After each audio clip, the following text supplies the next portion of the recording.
जी अस्सलाम वालेकुम। जी lecture 75A1। भाई एनपीओ का क्वेश्चन ओपन करें जरा, क्वेश्चन नंबर 17। जी क्वेश्चन नंबर 17 ओपन कर लें जी। जी इस क्वेश्चन के अंदर हमने क्या करना है,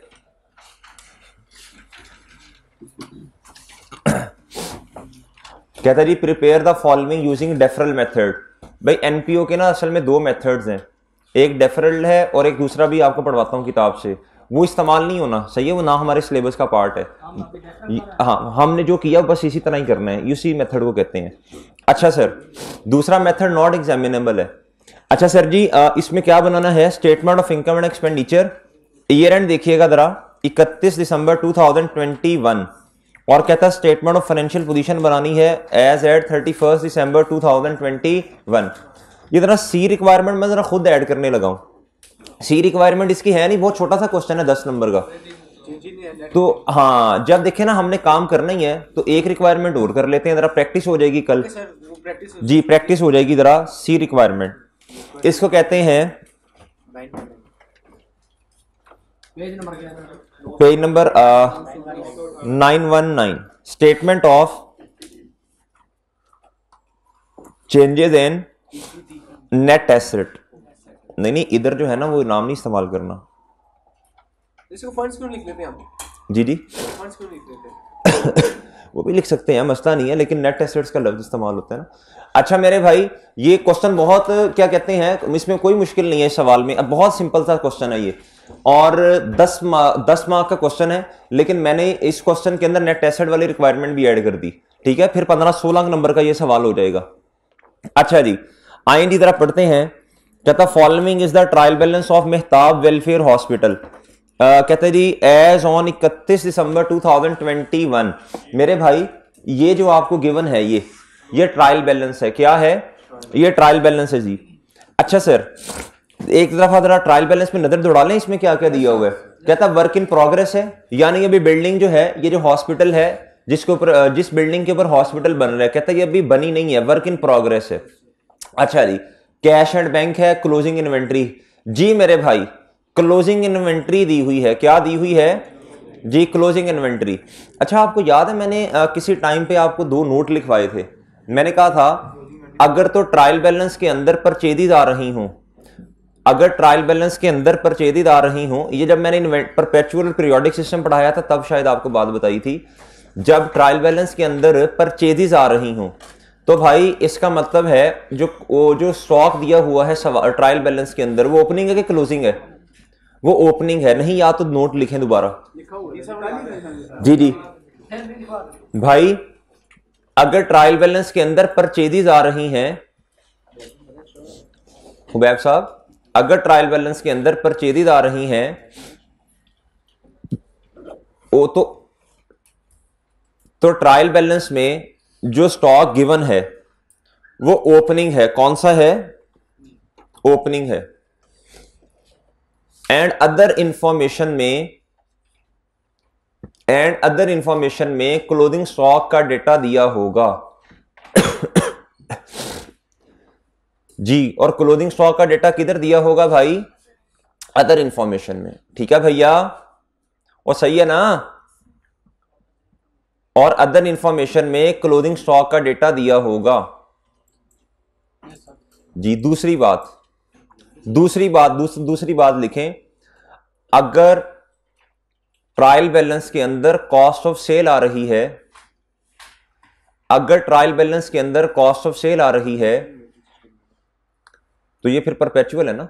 अगर ट्रायल बैलेंस के अंदर कॉस्ट ऑफ सेल आ रही है तो ट्रायल के अंदर नजर आने वाला स्टॉक क्लोजिंग है, तो ट्रायल के अंदर नजर आने वाला स्टॉक क्लोजिंग है।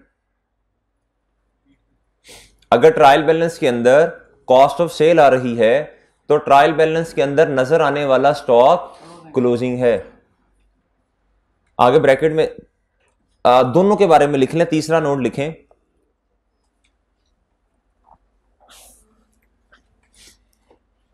ऐसा भी हो सकता है कि क्लोजिंग स्टॉक की एडजस्टमेंट हमें करनी पड़े। ऐसा भी हो सकता है कि क्लोजिंग स्टॉक की एडजस्टमेंट हमें करनी पड़े। ओके भाई, अब देखे ना मेरी बात सुने, ट्रायल के अंदर ना आपको ओपनिंग स्टॉक नजर आएगा जब परचेजिंग होंगी, तो अदर इंफॉर्मेशन के अंदर आपको क्लोजिंग स्टॉक का डेटा गिवन होगा ना।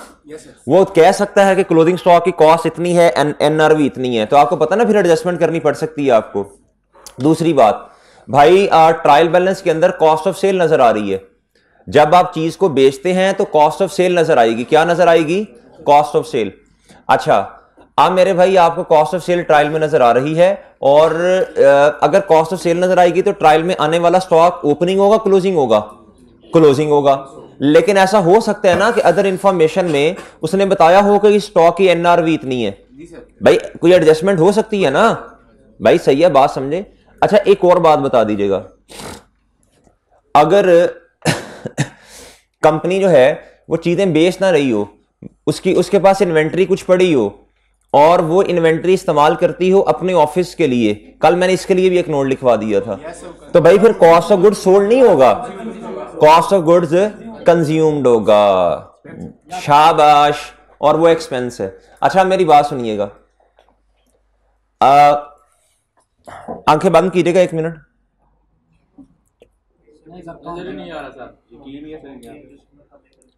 इधर देखिए जरा, ये लिखा है मेडिसिन एंड सप्लाइज यूज्ड, यानी कंज्यूम। यूज का मतलब कंज्यूम होता है, क्या होता है? कंज्यूम्ड। इसका मतलब है ये चीजें जो इन्वेंट्री इनके पास पड़ी है, ये उसको इस्तेमाल कर लेते हैं। क्या करते हैं?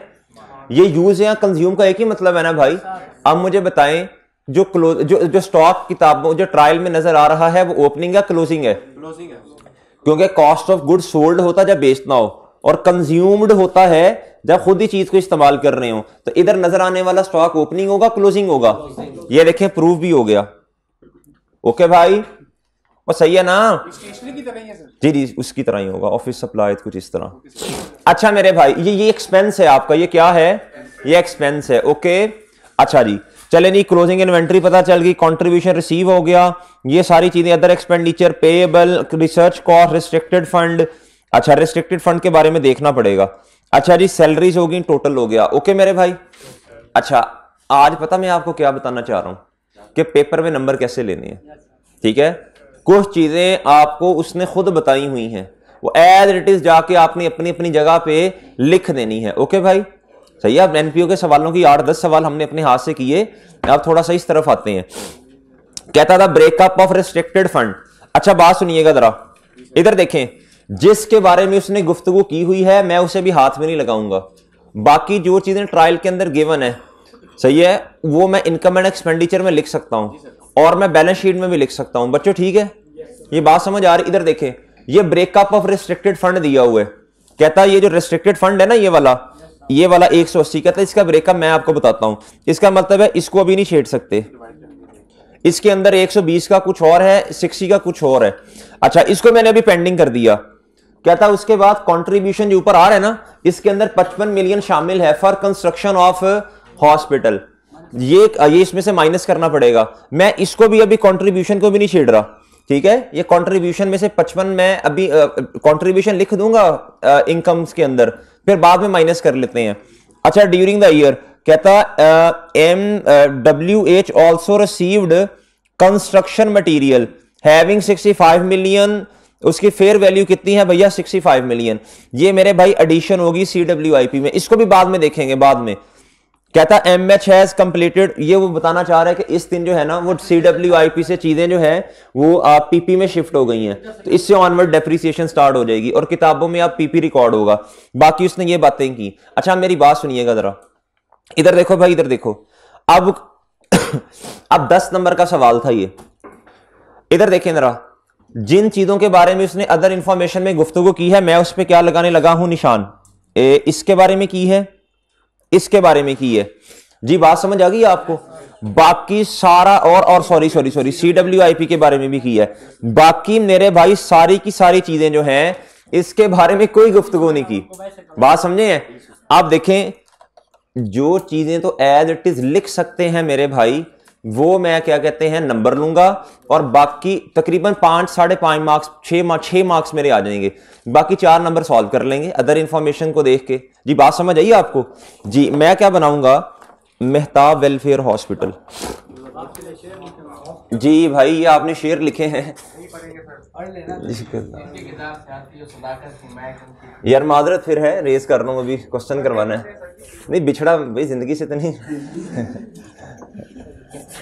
गमे जिंदगी गमे बंदगी गमे दो जहां गमे कारवां, मेरी हर नजर तेरी मुंतजिर, तेरी हर नजर मेरा इम्तिहान। क्या बात है जी। हालात के कदमों में कभी सिकंदर नहीं गिरता, टूटे भी सितारा तो जमीन पे नहीं गिरता, गिरते हैं समुंदर में बड़े शौक से दरिया, लेकिन किसी दरिया में समुंदर नहीं गिरता। वाह जी वाह, बहुत अच्छे जी।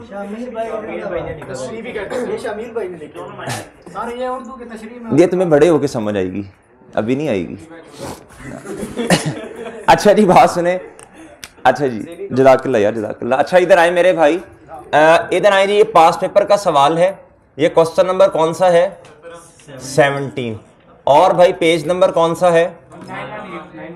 918 जी। मेहताब जी जी भाई, ये मैंने वो फॉर्मेट सेट किया जी अभी जी। उसके बाद शॉर्ट फॉर्म क्या है जी मेहताब साहब की?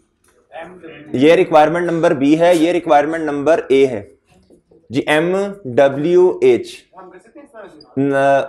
अगर उसने किया है सवाल में तो आप भी कर सकते हैं। स्टेटमेंट ऑफ फाइनेंशियल पोजीशन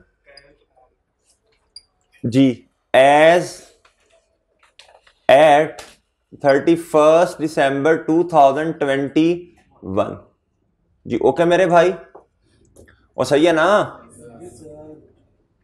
ये लें जी। अच्छा मेरे भाई इधर आए जरा, इधर आती है इनकम्स। क्या आती हैं जी? फिर एक्सपेंसेस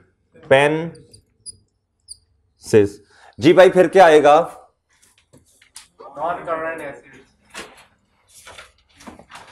नॉन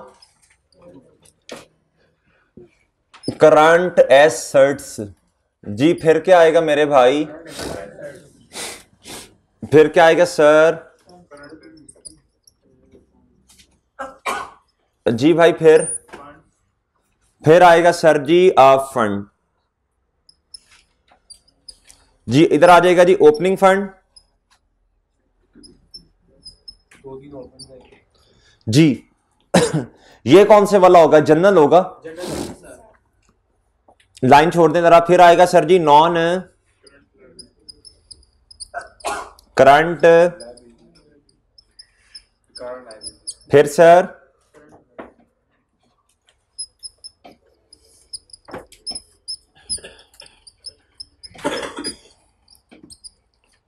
जी सर। ओके जी।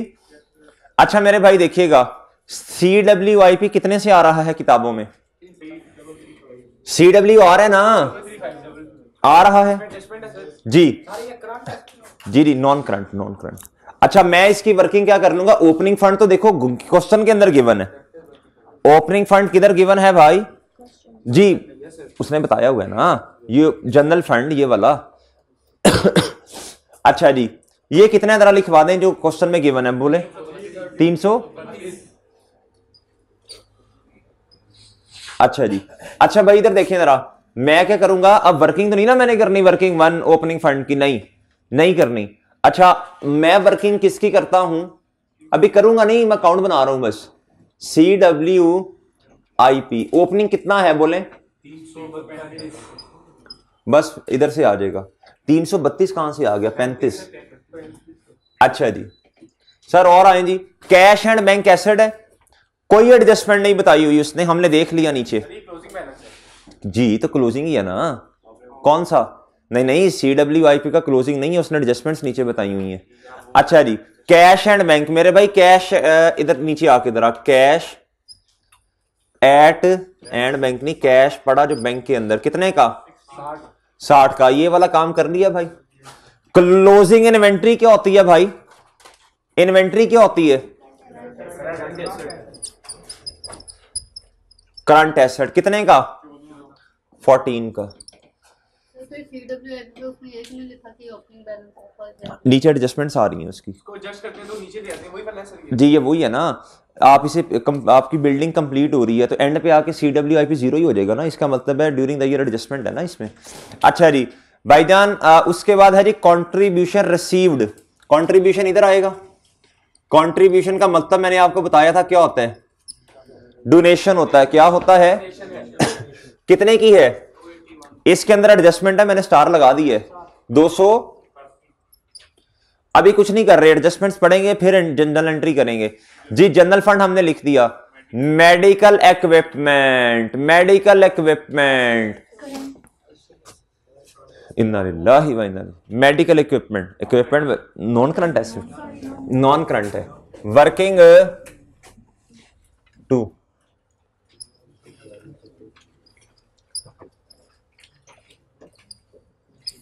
अच्छा मेरी बात सुने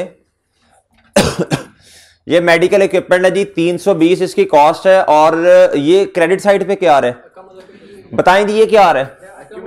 एक्यूमुलेटेड डेप्रिसिएशन। ये क्या आ रहा है? Accumulated depreciation. तो भाई मैंने आपको सूल बताया था कैश फ्लो के लिए, मैंने कहा था कैश फ्लो के अंदर अगर कैश फ्लो का सवाल करना है तो भाई कॉस्ट अगर उसने लैदा दी है, एक्यूमुलेटेड सेपरेट दी है, तो बेहतर क्या लैदा लैदा करना। लेकिन इधर तो मेरा नहीं ख्याल की मसला होगा।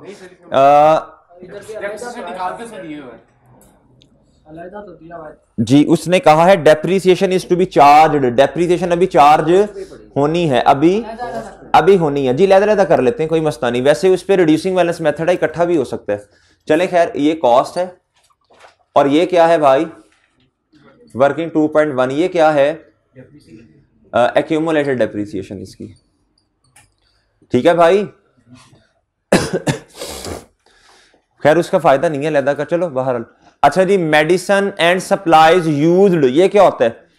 कंज्यूम्ड ना, इस्तेमाल हो गई, एक्सपेंस है जी। किधर लिखना है? ये आएगा जी medicine and सप्लाइज्ड, medicine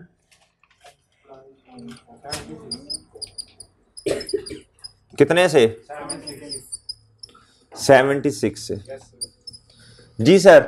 other expenditure कुछ नहीं बताया उसने नीचे अदर इंफॉर्मेशन में, तो ये एक्सपेंस है ना भाई, ट्रायल में आ रहा है। अगर मेरी बात सुने, अगर इसके बारे में अदर इंफॉर्मेशन में बताया होता इतना एक्रूड है, इतना प्रीपेड है, फिर ट्रायल में आने वाला ये वाला बैलेंस ये कैश बेसिस पे आ रहा होता। वो याद है ना जी? अदर एक्सपेंडिचर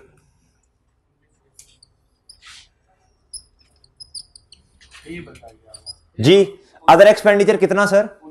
19 सर जी। पेएबल कितना जी? Current liability. जो लफ्ज उसने इस्तेमाल किए हैं ट्रायल में, आपने भी भाई वही कोशिश करके करने हैं सर जी। रिसर्च कॉस्ट क्या होती है? एक्सपेंस होता है। क्या होती है?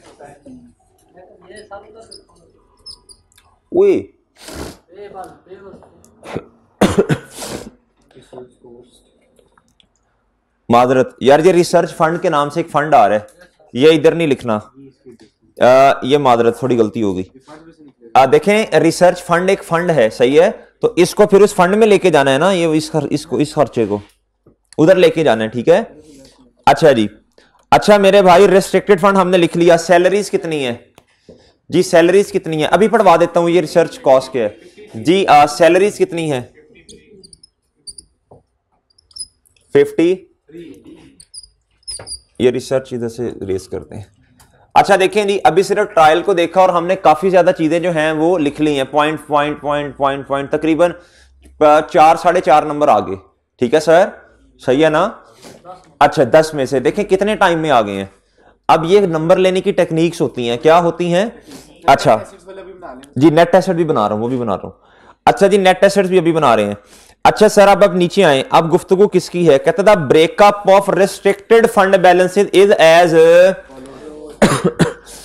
एज फॉलोज जी। इधर आए, नेट एसेट मैं इधर बनाऊंगा, दोबारा भी कभी दिखाना पड़ सकता है आपको रिवीजन क्लासेस में। अच्छा जी, 7-8 तो होंगी ना।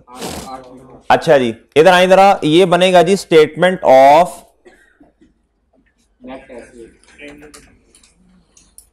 पूरा नाम बताओ गुड्डू। चेंजेस इन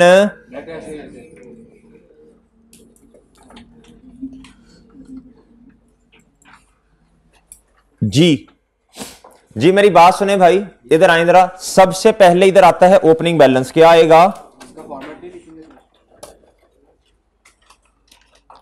जी सबसे पहला फंड कौन सा है?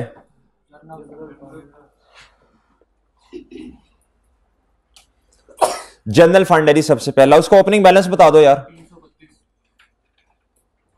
332। नेक्स्ट आए, देखें जो ऊपर 180 दिया था ये उसका ब्रेकअप है। ब्रेकअप का मतलब है ये जो ऊपर अमाउंट दी है ना, इसको तोड़ के लिखा होगा, तोड़ के लिखना, सही है, इसको कहते हैं ब्रेकअप। अच्छा जी, कहता था breakup of restricted fund balance is as follows. क्या जी, कहता हॉस्पिटल बिल्डिंग फंड, ये वाला जो फंड है ना, ये हॉस्पिटल बिल्डिंग के लिए है। ये वाला जो फंड है ये रिसर्च पर्पस के लिए है। अब देखते हैं किसके ऊपर क्या रिस्ट्रिक्शन है क्या नहीं। कहता contribution received for the construction of hospital building ₹120। अब मेरी बात जरा गौर से सुननी है सुनना, बात सुनना। कहता ये वाला फंड किस पर्पस के लिए है? बिल्डिंग को बनाने के लिए है, हॉस्पिटल की बिल्डिंग को। कहता ये किसने दिया होगा?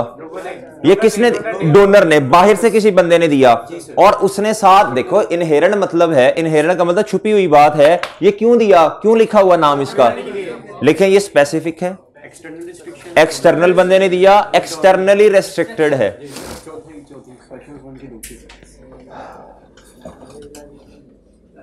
क्या है मेरे भाई? क्लासिफाइड इन लाइबिलिटी होगा ना जी। हाफिज साहब समझ आई? देखो ये फंड का नाम सेपरेट क्यों दिया, जनरल से लैदा क्यों करके दिया हुआ, यानी ये स्पेसिफिक है, ये भी स्पेसिफिक है, दोनों स्पेसिफिक है। ये वाला स्पेसिफिक देखें इधर, इसके साथ मेरे भाई ये किसने दिया? बाहर के किसी बंदे ने दिया। एग्री? जब बाहर का बंदा आपको फंड देगा और आपने उसके लिए फंड क्रिएट किया हुआ है, इसका मतलब है उसने रेस्ट्रिक्शन लगाई हुई है ना इस पे, तो ये एक्सटर्नली रेस्ट्रिक्टेड इसे कहते हैं। हाँ जी, हाँ जी, तो वो एक्सटर्नली रेस्ट्रिक्टेड है ना जी।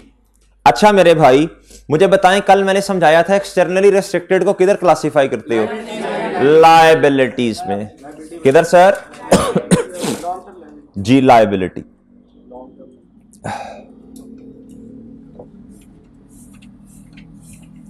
अच्छा मेरी और बात एक सुने जी बच्चों, एक और बात सुने यार। ये वाला जो फंड है ना, अब बात असल में ये है, ये 120 मिलियन का है। बिल्डिंग कब बन जानी है?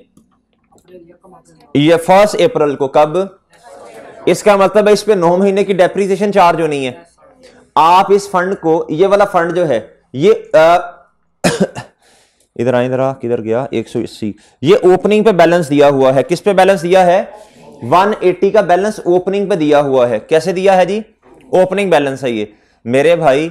इस बैलेंस ने सॉरी इसमें से 120 मिलियन रेस्ट्रिक्टेड फंड है जो एक्सटर्नल रेस्ट्रिक्शन जिसके ऊपर अप्लाई की हुई है। अब सुनना बात गौर से, 9 महीने की डेप्रिसिएशन चार्ज हुई, 9 महीने की डेप्रिसिएशन चार्ज होनी है ना बिल्डिंग पे। इसने भी बिल्कुल जिस तरह डेप्रिसिएशन चार्ज हो रही है, इसने भी आहिस्ता आहिस्ता करके किस में कन्वर्ट होते जाना है? इनकम के अंदर। गवर्नमेंट ग्रांट वाला चैप्टर याद कर लें। एग्री कर गए आप लोग? जी बच्चों एग्री कर गए? अच्छा जी जी जी जी हाँ जी हाँ जी। इसका मतलब है ये लायबिलिटी नॉन करंट वाली भी है और इसके अंदर करंट लायबिलिटी भी शामिल है। ओके कोई ओके है? अच्छा जी नीचे आए, कहता जी research fund as per the resolution of board of trustees. Board of trustees कहता MWH is required to allocate 20% of the surplus of each year to the research fund. भाई मुझे ये बताएं, ये रेस्ट्रिक्टेड है एक्सटर्नली या फिर इंटरनली? इंटरनल रेस्ट्रिक्शन लगी हुई है। और मुझे अगली बात बताएं, इसका क्या ट्रीटमेंट होगा? नहीं भाई पहले बताओ ये फंड्स में जाएगा या लायबिलिटी में? फंड्स में जाएगा। ओपनिंग बैलेंस तो फंड में लिखवाओ ना फिर इसका जी। ये इस फंड का नाम बताओ पहले। ये रिसर्च फंड, रिसर्च फंड जी। ओपनिंग बैलेंस इसका 60 सर। कितना मेरे भाई? 60। कितना? 60। अच्छा जी। बाकी जो है बाकी आपको पता है ये जो रिसर्च फंड है ये लायबिलिटी डेफर्ड इनकम, कुछ इधर आनी है, कुछ किधर जानी है जी। टोटल कितना था इसका? 120 था। Yes sir. 120 में से जितना हमारे वाले साल में क्या हो गया, इनकम में चला गया, वो माइनस हो जाएगा, फिर करंट वाला माइनस हो जाएगा। ठीक है, बस लिख लिया ताकि हमें याद रहे। अच्छा मेरे भाई इधर देखें जरा, ये हमने 60 लिख दिया इधर जी, 60 रुपए इधर लिख दिए ना। अच्छा जी, अब ड्यूरिंग द ईयर क्या हुआ कहता ये है रिसर्च कॉस्ट। ये क्या है? ये 33 रुपए की क्या है सर जी? Research cost. इसकी जनरल एंट्री क्या हुई होगी? ये एक्सपेंस ही है ना जी। बोलें आप मेरी बात सुने, ये वाला एक्सपेंस जो हुआ होगा, अब इसकी एंट्री में एक्सपेंस डेबिट नहीं कर सकता, बल्कि इसके लिए सेपरेट एक फंड बना हुआ है ना। इस फंड में जब पैसे आएंगे तो ये बढ़ेगा, फूलेगा। जब भाई कोई खर्चा होगा तो अब इस फंड में से निकलना है इसने।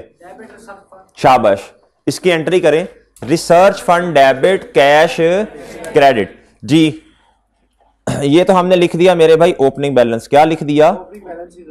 ओपनिंग बैलेंस सीधा आगे। आगे मेरे भाई आगे बताएं जी, रिसर्च फंड की वजह से कितने से ये फंड कम हुआ ये वाला? बोले शाबाश।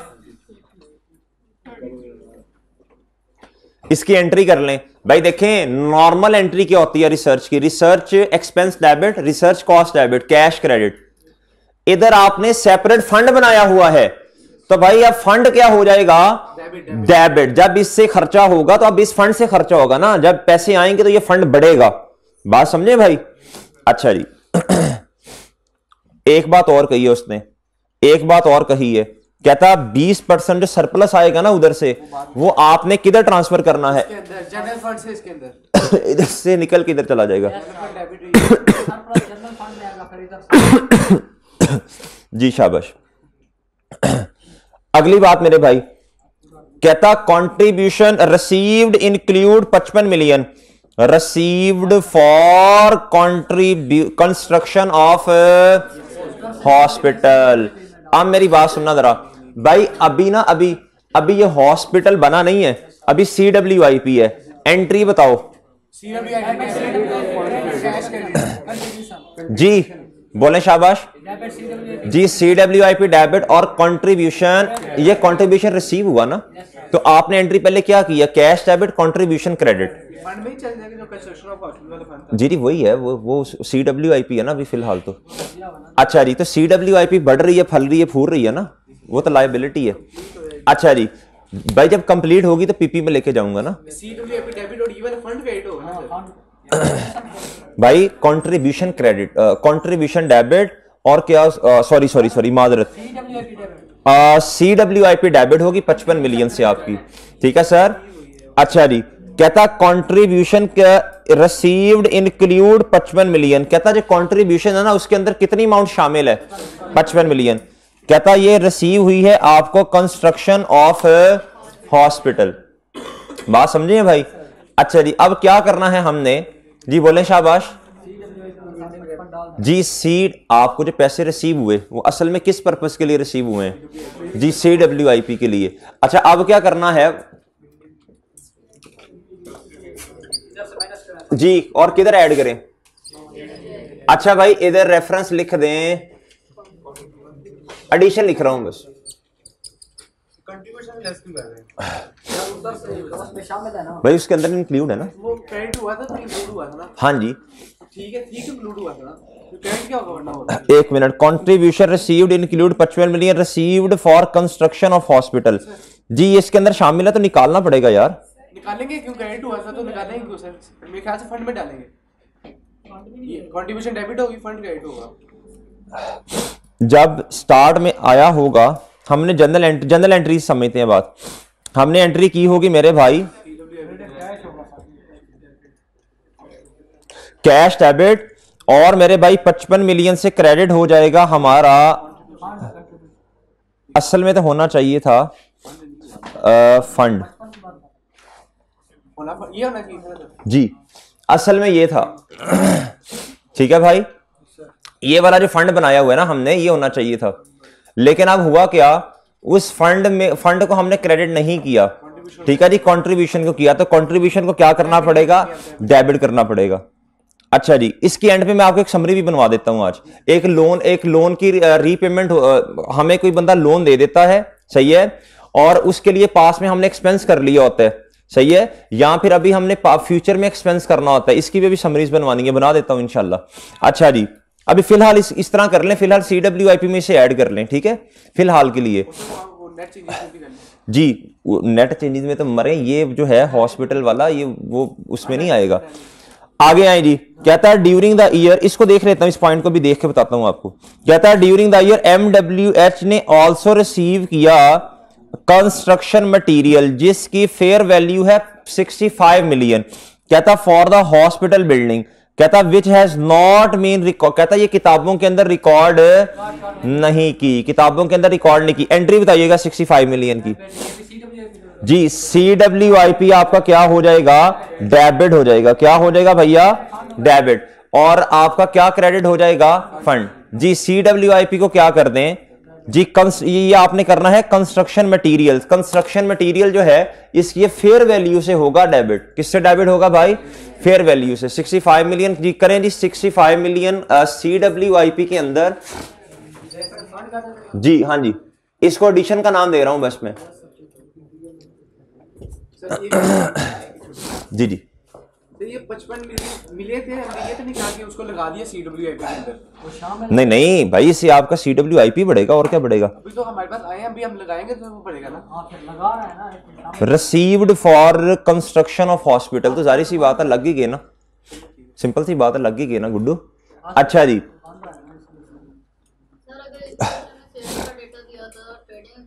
जी बिल्कुल बनता, अगर सेल का डेटा दिया होता, उन्होंने नहीं बताया ना कि ट्रेडिंग एक्टिविटी हम की करने हैं, अगर दिया होता तो जिस तरह हमने नॉर्मल क्वेश्चन किए हैं, हमने परचेज कॉस्ट ऑफ सेल का डेटा लिखते हैं, ओपनिंग इन्वेंट्री लिखते हैं, क्लोजिंग लिखते हैं, परचेजेस लिखते हैं, फिर अगर कुछ नहीं बताया होता तो 2 सवाल ऐसे किए थे जिसमें हमने कॉस्ट ऑफ सेल बना के हम सेल के ऊपर गए थे।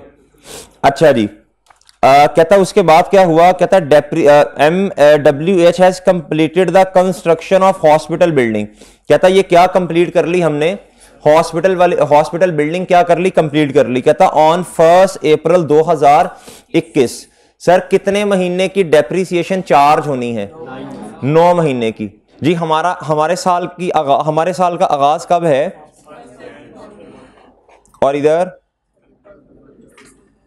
जी हमारा साल इधर से शुरू हुआ, लेकिन बिल्डिंग किधर कंप्लीट हो रही है, 1 अप्रैल जी। CWIP खत्म जी 1 अप्रैल 2019। भाई कितने महीने की डेप्रिसिएशन हमसे रेलेवेंट होगी, जब बिल्डिंग बन जाएगी सर जी, तो हम कहेंगे CWIP क्रेडिट और हमारी बिल्डिंग डेबिट, कितने से भाई, जितने से CWIP के अंदर बैलेंस पड़ा होगा, ठीक है सर, और 9 महीने की इसके ऊपर क्या आ जाएगी, डेप्रिसिएशन आ जाएगी। इसको 1 मिनट बंद कीजिएगा। अच्छा भाई इधर आए जरा, ये 9 महीने की डेप्रिसिएशन, इस पे क्या होनी है, चार्ज, और 9 महीने की इनकम भी क्या, डेफर्ड इनकम को डेबिट कर देंगे और किसको क्रेडिट करेंगे, इनकम को क्रेडिट कर लेंगे। अच्छा भाई एक टी अकाउंट बनाना पड़ेगा, टी अकाउंट बना लें जिसका नाम होगा हॉस्पिटल फंड, हॉस्पिटल फंड जी। ये हमने इसका ट्रीटमेंट करना है डेफर्ड इनकम यानी लायबिलिटी वाला जी। ओपनिंग में बताइएगा ये बैलेंस कितने से हमारे पास पड़ा है, 120 मिलियन से, कितने से पड़ा है, 120 से पड़ा है। अच्छा जी, इसको आके दोबारा पढ़ें, इसमें थोड़ी हमें कंफ्यूजन हो रही थी जी, मतलब मुझे कहता है कंट्रीब्यूशन रिसीव्ड इंक्लूड 55 मिलियन, कहता है ये कंट्रीब्यूशन के अंदर शामिल है। भाई देखें इसके ऊपर ना शर्त लगी हुई है, ये शर्त लगी है, ये डायरेक्टली क्या उसका नाम है, इनकम में नहीं जा सकता, ठीक है। कंट्रीब्यूशन कहते हैं डोनेशन को, कुछ डोनेशन ऐसी होती हैं वो जनरल पर्पस के लिए होती हैं, और उसके ऊपर कोई रेस्ट्रिक्शन नहीं है, वो डायरेक्टली किस में चली जाएंगी, इनकम के अंदर।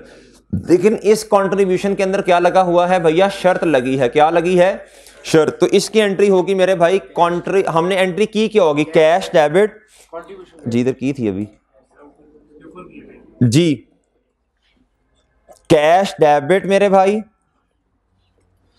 55 से, और कंट्रीब्यूशन क्या कर दी होगी,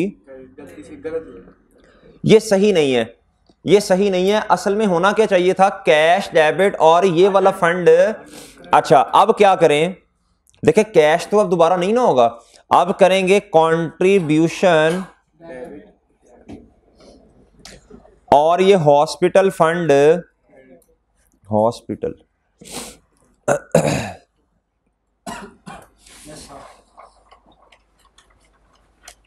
क्रेडिट, ठीक है जी। अच्छा कंट्रीब्यूशन में से इसको माइनस कर दें, हुआ।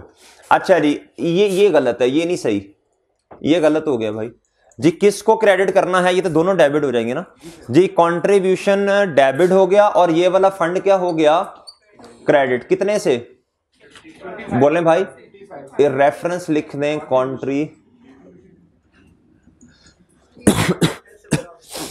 जी। भाई देखें, जब हमें कोई बंदा कंट्रीब्यूशन दे के जाता है और उसके ऊपर कोई शर्त नहीं लगी होती, तो जितने पैसे आए उस सारी की सारी क्या होगी, हमारी इनकम होगी, बगैर शर्त के सब की सब इनकम होगी। जिस तरह गवर्नमेंट ग्रांट था, गवर्नमेंट ने ग्रांट दी, ऊपर कोई शर्त नहीं लगी हुई, तो हमने कहा जी कैश डेबिट और सारी की सारी इनकम क्रेडिट। लेकिन अगर कोई गवर्नमेंट शर्त लगा देती थी, मैं गवर्नमेंट ग्रांट के साथ लिंक कर रहा हूं, तो भाई कैश डेबिट और कहता जी आपने एक बिल्डिंग बनानी है, सही है जी। अब बिल्डिंग तो 4 साल के बाद बनेगी जाके, तो भाई जिस तरह हम शुरू में से डेफर्ड इनकम रिकॉर्ड कर लेंगे, जिस तरह बिल्डिंग जब बन जाएगी उसके बाद डेप्रिशिएट होगी, जैसे ऐसा डेप्रिशिएट होता जाएगा, सेम बेसिस पे हमने क्या कहते हैं, इनकम को भी आहिस्ता आहिस्ता करके बढ़ाते जाना है और डेफर्ड इनकम को क्या करते जाना है, कम। बिल्कुल ये वाला काम इधर करना है, ठीक है सर जी। अच्छा भाई अगली बात कहता है एज पर नहीं सॉरी, कहता है during the year MWH also receive construction material. कहता है ये 65 मिलियन का हमने कंस्ट्रक्शन मटेरियल रिसीव किया। तो हमेशा याद रखिएगा, बाहर से जब बंदा हमें कोई चीज दे के जाता है तो हम उसे फेयर वैल्यू पे रिकॉर्ड करेंगे। हम उसे किस पे रिकॉर्ड करेंगे जी, बुक। अभी मैं बुक से आपको रीड भी करवा दूंगा, लिख लें ये वाली बात भाई। जब भी कोई बंदा बाहर से मटेरियल दे के गया कंस्ट्रक्शन पर्पस के लिए, तो भाई हम उसे हमेशा, या कोई और चीज देके गया, हम उसे किताबों में किससे रिकॉर्ड करेंगे, फेयर वैल्यू से जी जी जी जी। कंट्रीब्यूशन आ गया। देखें इस तरह का जो कंट्रीब्यूशन होता है ना भाई, ये पैसे नहीं दिए उसने, बल्कि आपको कोई चीज दे दी है। क्या दे दी है जी, other than cash. Cash in kind कर लेना, इन काइंड कर लें, हाँ जी, कंट्रीब्यूशन इन काइंड कर लें। कंट्रीब्यूशन इन काइंड के केस में आपने चीज को फेयर वैल्यू पे रिकॉर्ड करना है, ये नोट लिख लें जी। किस पे रिकॉर्ड करना है भाई, अच्छा जी, इसकी एंट्री बता दे कोई बच्चा। CWIP डेबिट 65 मिलियन से, और आपका फंड 65 मिलियन से क्या हो जाएगा जी, CWIP आपका हो जाएगा जी, एडिशन है जी 65 मिलियन से डेबिट, और ये वाला फंड कितने से क्रेडिट, 65 से जी। ठीक है भाई, ओके है जी। उसके बाद मेरे भाई अब रह गया है काम किसका भला, डेप्रीसिएशन चार्ज करने वाला। अब इधर देखिएगा जरा, डेप्रीसिएशन वाला काम रह गया और डेफर्ड इनकम को इनकम में कन्वर्ट वाला करने वाला काम रह गया। बस ये 2 चीजें रह गई हैं जी। जी मेरे भाई आप मुझे बताएं CWIP का बैलेंस कितना है जी, कितना भाई, 400, 400 ऐसे ही है जी। जी सर ये आया जी 400। अब इसको हमने खत्म करना है और कन्वर्ट करना है किसके अंदर, बिल्डिंग में। तो मेरे भाई इधर आ जाएगा बिल्डिंग कितने से, 400 से। तो क्लोजिंग बैलेंस CWIP का कितना आया, कुछ भी नहीं आएगा जी। इसकी एंट्री बता दें मुझे जी। अगर आपने अकाउंट टी अकाउंट बनाना है तो वो भी बन सकता है। इसको किधर आके शो कर दें, इस ये इस एंट्री को आप कहेंगे बिल्डिंग डेबिट CWIP जी बिल्डिंग वाला काउंट आ गया इधर भाई, और आपने कहा भाई बिल्डिंग में एडिशन कितने की, 400 की। ऐसे ही है सर, ऐसे ही है।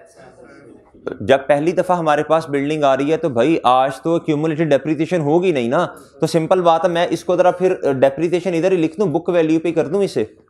सही है जी। मुझे बताएं भाई इसकी जी हॉस्पिटल बिल्डिंग कहता है जी इसने डेप्रिशिएट कैसे होना है, 5% स्ट्रेट लाइन मेथड, 5% मेरे भाई स्ट्रेट लाइन मेथड, यानी इसका मतलब 20 साल, 20 साल हो, 20 साल ही हो गए ना जी, 20 साल। अच्छा जी, डेप्रिसिएशन एक्सपेंस आ जाएगा हमारे पास, अगर नहीं इस तरह करना तो इस तरह भी हो सकता है, मल्टीप्लाई बाय 9/12 जी कीजिएगा भाई। बहुत सिंपल सी बात है, 1 अप्रैल अवेलेबल फॉर यूज का कॉन्सेप्ट तो नहीं ना गुजार भूलना है। 15 क्लोजिंग कितना आ गया जी। अभी मैं डेप्रिसिएशन एक्सपेंस को एक ही दफा लेके जाऊंगा इधर देखें भाई, ये आ गया हमारे पास जी डेप्रिसिएशन एक्सपेंस, दोनों का इकट्ठा करके लिख देंगे। उसका एक्यूमुलेटिव एफसी दोनों है, इसका नहीं है बुक वैल्यू ना, इसका क्या क्यूमुलेटेड है ही कुछ नहीं ओपनिंग। अच्छा सर जी, ये बात समझ आ गई भाई। अच्छा जी, नेक्स्ट बात मेरे मासूम दोस्तों, नेक्स्ट बात सर जी अब आप एक इस पे आइएगा अदर फिक्स एसेट के ऊपर जी। अदर फिक्स एसेट पे रिड्यूसिंग बैलेंस मेथड है, कौन सा मेथड है, पहले तो मुझे इसकी ओपनिंग कॉस्ट बता दीजिएगा, और ये कितना है, इधर आना है जी डेप्रिसिएशन एक्सपेंस। अब इधर देखिएगा जरा भाई, बुक वैल्यू बताएं एसेट की कितनी है, 320 माइनस 100 तो इधर आ जाएगा मल्टीप्लाई बाय, बोलो भाई इसमें तो ना, देखो मेरी बात सुनो, इसमें तो एडिशन नहीं है, नॉन डिस्पोजल है, तो सिंपल डेप्रिसिएशन चार्ज हो सकती है ना, मल्टीप्लाई बाय 10%, तो कितना आ जाएगा 22, तो क्लोजिंग कितना आया, कितना 122 आ गया, कितना आ गया इस पर डेप्रिसिएशन कितनी है बच्चों, ओके ओके। एक काम रह गया करने वाला, एक काम रह गया करने वाला, एक काम रह गया, कौन सा, डेफर्ड इनकम को इनकम में कन्वर्ट करने वाला। भाई इस टाइम डेफर्ड इनकम कितनी है आपकी, 120 प्लस 55 प्लस 60 जी प्लस 65, ऐसे ही सर जी, करें जी हिम्मत करें जरा जी। बेसिस तो सेम डेप्रिसिएशन वाली होनी है, लेकिन अमाउंट जी स्ट्रेट लाइन ये वाली हॉस्पिटल बिल्डिंग ना जी। करें हिम्मत करें जरा, 1-2 मिनट है आपके पास, जल्दी करें, जल्दी शाबाश जी। 9 महीने की लेनी है और बेसिस भी सेम इस्तेमाल करनी है, आती भी नहीं है, कैसे आती, 240 मल्टीप्लाई बाय 5% मल्टीप्लाई बाय 9/12 कितनी आ गई, 9 कितनी आ गई मेरे भाई इस 9 की जनरल एंट्री करो, डेफर्ड इनकम डेबिट और ग्रांट नहीं कहना ना इधर जी, इधर इसे क्या कहना है जी, आपने कहना है जी इनकम क्रेडिट, आगे लिख दीजिएगा ये क्या उसका नाम है, डेफर्ड इनकम की वजह से, ठीक है ब्रैकेट में जी मेरे भाई। और सही है, इधर देखो जी मेरे भाई, इधर देखिए जरा, वर्किंग 4.1 कर रहा हूं जी सर। इधर देखें भैया, आपका टोटल फंड कितना है, 120 प्लस 55 प्लस 65 मल्टीप्लाई बाय जी, सॉरी मल्टीप्लाई बाय मेरे भाई 5% मल्टीप्लाई बाय, आप ना इसे ईयर्स में कन्वर्ट करें, ईयर्स में वैसे कन्वर्ट तो किया जा सकता है जी, 1/8 करें आपके पास ईयर आ जाते हैं, 1 डिवाइडेड बाई 0.05 करें आपके पास नंबर ऑफ ईयर्स आ जाएंगे, 20 आ जाएंगे जी। इधर बताओ भाई 9/12 करना है, जो सलूक आपने डेप्रिसिएशन के साथ की है 9, ओके तरीका आपको यह बताया हुआ है। इधर लिखें जी टोटल, इधर लिखें जी डेफर्ड इनकम कितने की है, डेफर्ड इनकम कितने की थी भाई, ये टोटल कीजिएगा 2, पीछे कितनी बची 231, ये आपकी क्या है जी लाए। अब सवाल ये है पैदा होता है कि देखें अब कुछ तो करंट है, कुछ नॉन करंट है। अगले 1 साल की डेप्रीसिएशन चार्ज होनी है ना, उस बेसिस पे जो 1 साल की जो डेप्रीसिएशन है वो 5% की बेस पे लगेगी। इधर मेरे भाई जो इनकम बनेगी वो भी 5% की बेस पे बनेगी। तो मैंने आपको ये मशवरा दिया था, ये है जी नॉन करंट लायबिलिटी और ये क्या है करंट। आप क्या कीजिएगा, आप करिए जी, ये 12 आई और ये बैलेंसिंग आ गई, क्या आ गई? ओके सर, इस वर्किंग को ऐसे ही करना है आपने, इस वर्किंग को रट लें। ये आपको ग्रांट वाले चैप्टर में भी, गवर्नमेंट ग्रांट में भी मदद करेगी। टोटल लिखें भाई इधर, उसके ऊपर जितनी हमारे वाले साल में आई, ये है जी ड्यूरिंग द ईयर, क्या ये 9 रुपए की है। पीछे कितनी बची आपके पास? ये बची टोटल लायबिलिटी। ये क्या है मेरे भाई? टोटल, ये टोटल है 231 की। कितने की? आप देखो ना, ये 231 है। अब इसका ट्री बनाओ, कुछ नॉन करंट है, कुछ करंट है। अगले 1 साल की जो डेप्रीसिएशन की बेसिस है वही इस पे नहीं लगानी, टोटल टोटल टोटल पे लगानी है। उस पे 5% लगाएं, ये आपके पास आ जाएगी करंट। भाई पीछे कितना बचा?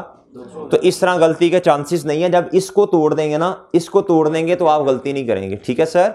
अच्छा जी, इसमें से लेके जाएं मेरे भाई इनकम में जी, लिख दें इसे फंड, कौन से वाला?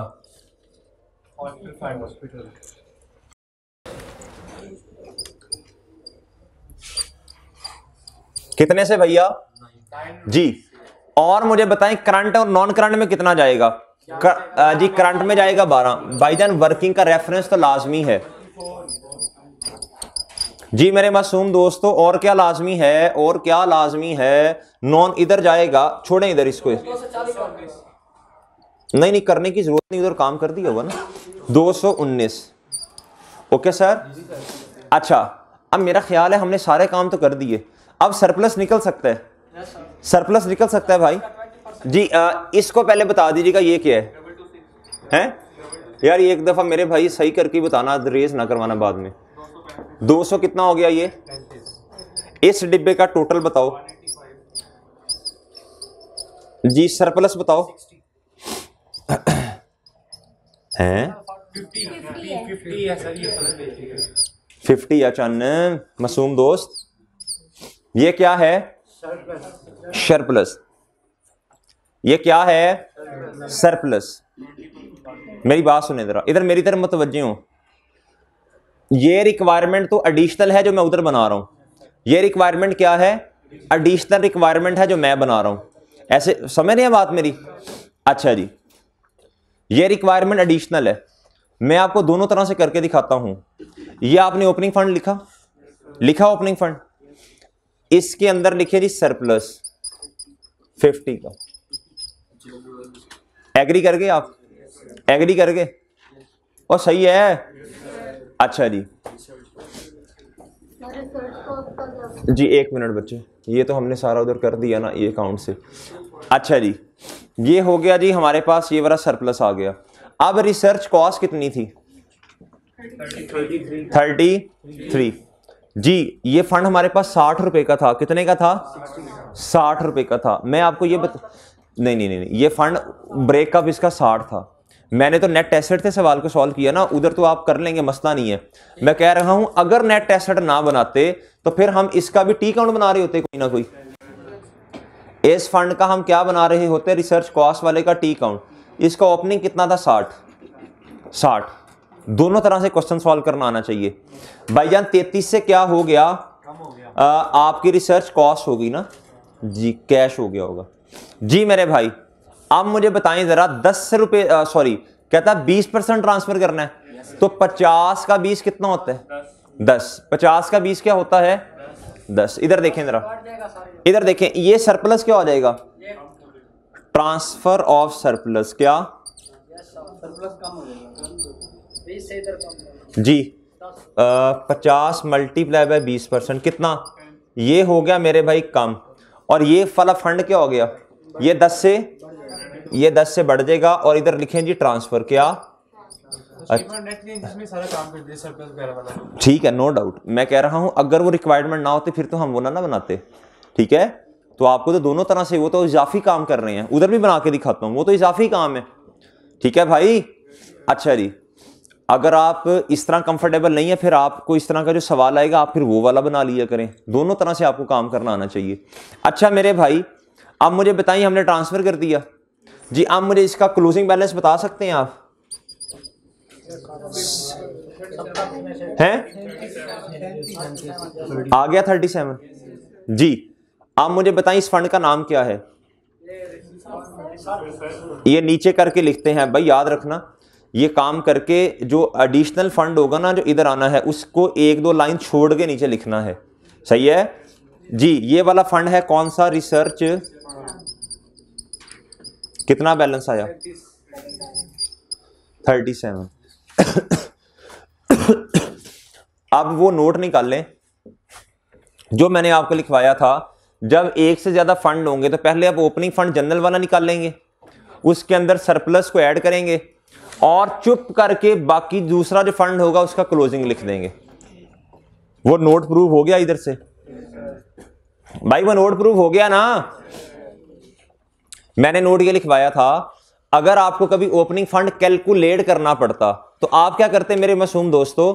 आप एसेट्स को, इधर तो खैर कैलकुलेट करने की जरूरत ही नहीं है, आप कहते एसेट माइनस लायबिलिटीज, हमारे पास आते टोटल फंड्स। क्या आ जाते?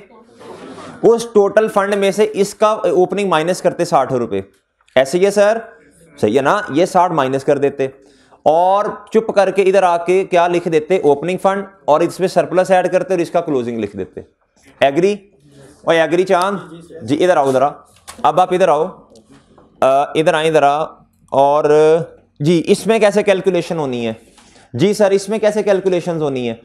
जी सबसे पहले इधर लिखें सरप्लस। क्या जी? बताएं जी। 50 रुपए का सरप्लस इधर आया, आ गया भाई जी। आप मेरे भाई करें 50 मल्टीप्लाई बाय 20%। एंट्री क्या होती है? अच्छा मेरी बात सुनना जरा गौर से। अच्छा बच्चे इधर गलती करते हैं, किधर देखना, रट्टा लगा हुआ है ना।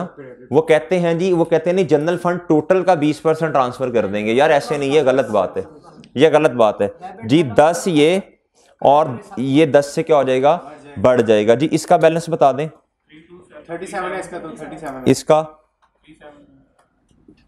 372। कैलकुलेटर पकड़े। इस 409। इन्ना लिल्लाहि व इन्ना इलैहि राजिऊन। इन तीनों को ऐड कर गुड्डू, इन तीनों को ना है 372 आ गया। अच्छा मेरी बात सुने, इधर मुतवज्जे हो। कल हमने एक सवाल किया था पीएससी वाला, जिसके अंदर हमने ये statement of net changes in net asset बनाया था। तो मैंने कहा था इसका जो क्लोजिंग आता है ना, तो चुप करके जब ये वाली स्टेटमेंट बना रहे हो फिर यही लिख दीजिएगा। बात समझे हैं? समझ गए हैं ना? अगर पेपर में कभी आपको सवाल आया और उसकी रिक्वायरमेंट हुई कि statement of changes in net assets भी बनाने हैं, जी 1 मिनट, वो आ जाएगा इंशाल्लाह 409। अच्छा वो 37 ये है और ये कितना है? ये 300 वही आएगा ना, वो जो उधर लिखा हुआ है। अच्छा जी वो टोटल है 409। मैं ये अर्ज कर रहा हूं, अगर क्वेश्चन के अंदर आपको ये रिक्वायरमेंट दी जाए कि आपने statement of changes in net asset बनाने हैं, तो मैं कह रहा हूं फिर आपको इन रोलों में पढ़ने की जरूरत नहीं है। जिस तरह आपने इस फंड का क्लोजिंग लिखा, फिर जनरल फंड का भी यही वाला क्लोजिंग उठाना और इधर लिख देना। ओके जी, बात समझ आ रही भाई? ठीक है ना? गुजार कल मैंने नोट लिखवाया था, कल पीएससी वाला सवाल ओपन करो जो करवाया था।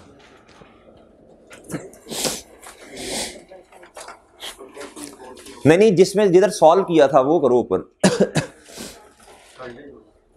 जिधर सॉल्व किया था क्वेश्चन बैंक का सवाल था, क्वेश्चन नंबर 10। मैंने कहा था जब आप चेंजेस इन नेट एसेट बना रहे होगे ना, उनका जो क्लोजिंग आएगा, अगर ये रिक्वायरमेंट हो तो फिर यही वाला उठा के इधर लिख दें और इसका रेफरेंस दे दें। सही है? ये कहा था। अगर ये वाला काम ना कर रहे हो ना, तो फिर क्या करते हैं? फिर इधर ओपनिंग फंड लिखते हैं, सरप्लस लिखते हैं और इधर क्लोजिंग आ जाता है। ओके अच्छा जी, अब भाई एक क्वेश्चन और सॉल्व करना है। अच्छा अब मैच कर लो ना, मैच होगा इंशाल्लाह। जी बताना यार जरा, CWIP तो है नहीं, PP आ जाएगा। चले लैदा लैदा करके लिख लें जी। एक आएगा जी मेडिकल इक्विपमेंट 198 से जी 320 माइनस 122 जी कितना आया 198 है 198 अच्छा जी। उसके अलावा बिल्डिंग 385 385। अच्छा जी इन्वेंट्री आ गई, कैश एंड बैंक भी आ गया। टोटल एसेट्स कितने हो गए 657 जी? ये कितने हो गए टोटल फंड्स एंड कितना हुआ भाई?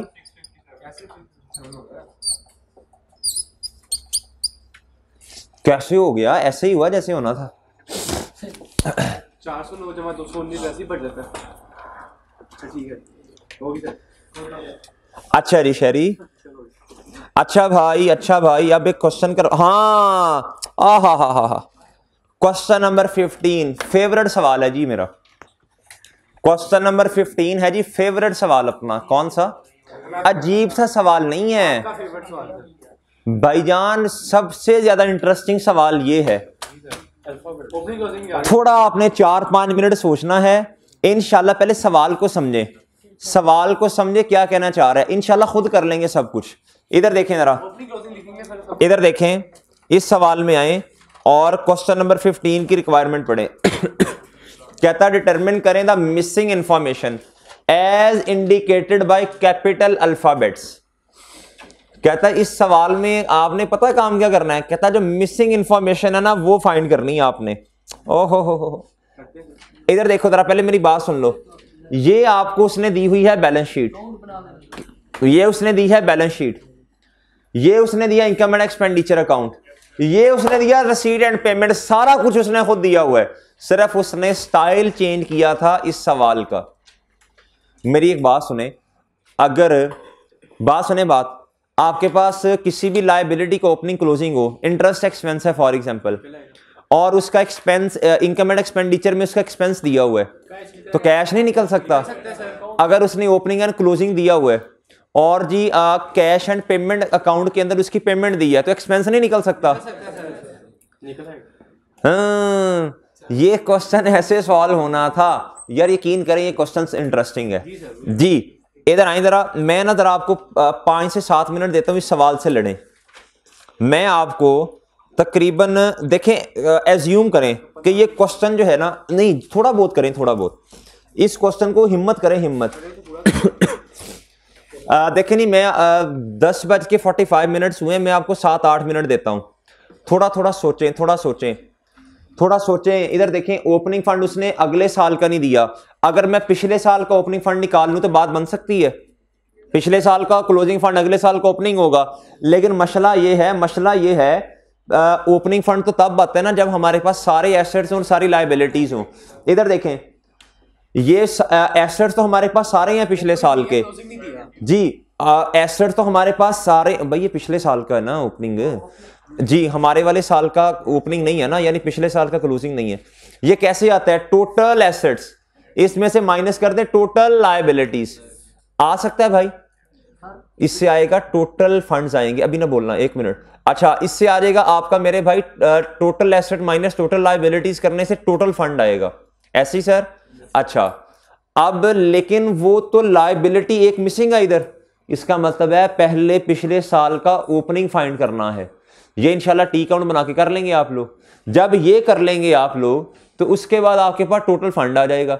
जब आपके पास टोटल फंड आएगा तो फिर आपको जो मैंने नोट लिखवाया वो नोट आपको काम आएगा, वो नोट काम आएगा मेरे भाई आपको, क्योंकि इसके बाद ये वाला टेनिस कोड फंड भी आ रहा है, इससे तो टोटल फंड्स आएंगे। फिर आपको ये वाला माइनस, इस तरह करके कुछ करें जी। हिम्मत में 7-8 मिनट है जी आपके पास। मैं ये, अब आपने इस क्वेश्चन के स्ट्रक्चर को समझना है। नीचे जाके बहुत आसान आसान चीजें भी गिवन है। कहता है यूटिलिटीज एक्सपेंस बता दें, सैलरीज एक्सपेंस बता दें, फलाना एंड फलाना बता दें। लेक्चर अनलिस्ट प्राइवेट लिखना है या पब्लिक? कौन से वाला? जो पहले वाले की या वाले की? उसकी बनाए लिस्ट इन्वेंट्री की, एक प्ले लिस्ट उन्हें के बनाए और इन्वेंट्री के आखिरी 50 अब ये 6 लेक्चर हैं इन्वेंट्री के, पहले 2 नहीं करने, बाकी 4 5 लेक्चर बनते हैं 57 to 62। अच्छा, वो कह रहा हूँ जो पहले वाले आपके लेक्चर में पब्लिक है यूट्यूब पब्लिक इन्वेंट्री का लेक्चर, इन्वेंट्री का प्लेलिस्ट बना के, हाँ जी ये भी पब्लिक हाँ जी, प्लेलिस्ट बना के उन्हें कर दें। जी जी करें करें, हिम्मत करें, शाबाश जी। अहमद भाई करते हैं बंद ज़रा, ये इनसे गपशप कर लेना ज़रा जी। चलें भाई, हिम्मत कोशिश करें ज़रा, 5-7 मिनट। अहमद भाई ये करते हैं बंद, इस अगले पार्ट में शुरू करते हैं 5-7 मिनट बाद। इन्हें ज़रा कोशिश करने दें, करें भी करें, एज्यूम करें कि ये पेपर में सवाल आ गया है,